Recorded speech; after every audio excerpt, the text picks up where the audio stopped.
What's up, guys? Crazy Black 108 here, and I'm back with another video. And today, guys, I'm gonna give you a look at another Drose shoe in a little bit of a different vein. It's part of the Drose Sneaker Challenge for the month of October. So let's go ahead and get into the review.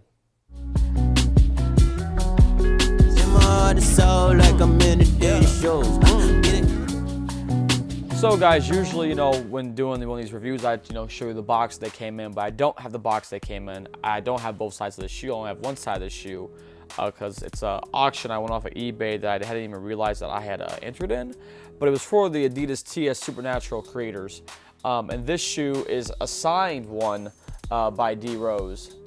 This is after he had won Rookie of the Year, that he had these signed. This is a shoe that he wore during his sophomore year, actually, in the league. And this is a shoe that he wore, actually, you could see him on his feet during the playoffs against the Cavs in the 2010 playoffs, not the 2011 playoffs. It's the year he won MVP. So this is a really old shoe. And I just happened to, I guess, enter in for this on eBay sometime earlier this year, and I didn't even realize it, and I won the bid for it, and I was like, oh, okay.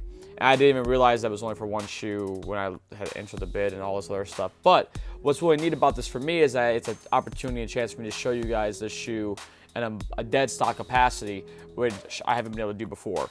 So one of the things that I really do like about this silhouette is that it just has this older type of flair to it, whether it be in the strap that goes around the top to, lock it in, or the lace, or sorry, not lace, but the zipper that is there to reveal open the shroud in here. There's still the wrapping in here, which is nice to cover that up, but then you have the tongue, and on this tongue it says create, and I think it may have said something else on the other side of the tongue. I'd have to look and see and find out, to be honest, but as you can see, it says create right there.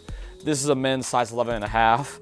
The insole in here is back in not like one of those super thick, nice Adidas insoles that they have, but it's just more of like the ones they had in the 1s and the 1.5s.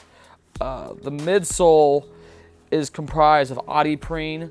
I believe that's just in the forefoot, mixed with these Silla traction pads, which is something that you're used to seeing in the Rose line on the 1s and the 1.5s.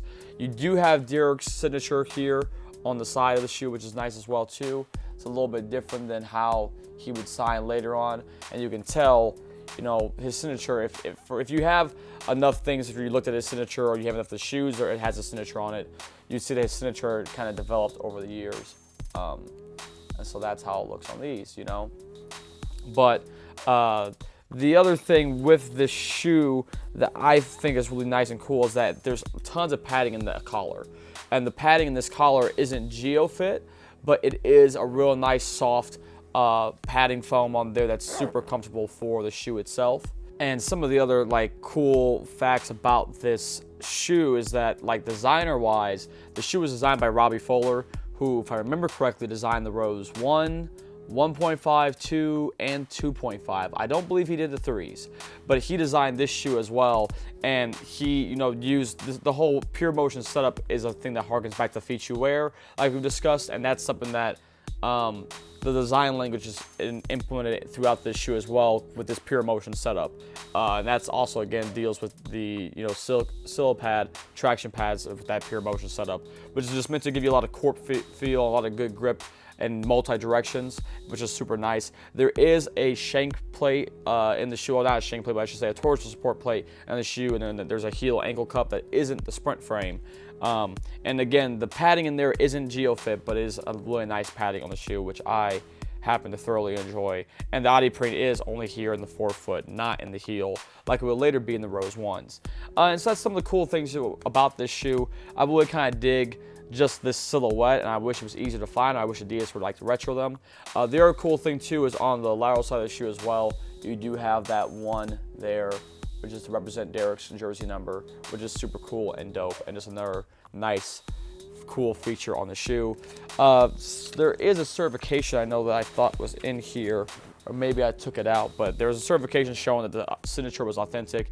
But I'm not gonna say I feel like I'm an expert on his signature at all, but from all times I've seen it, this is pretty, this looks pretty spot on for how his signature was too. So I think I got these for like maybe a little over 200, something like that. Maybe a bit less actually.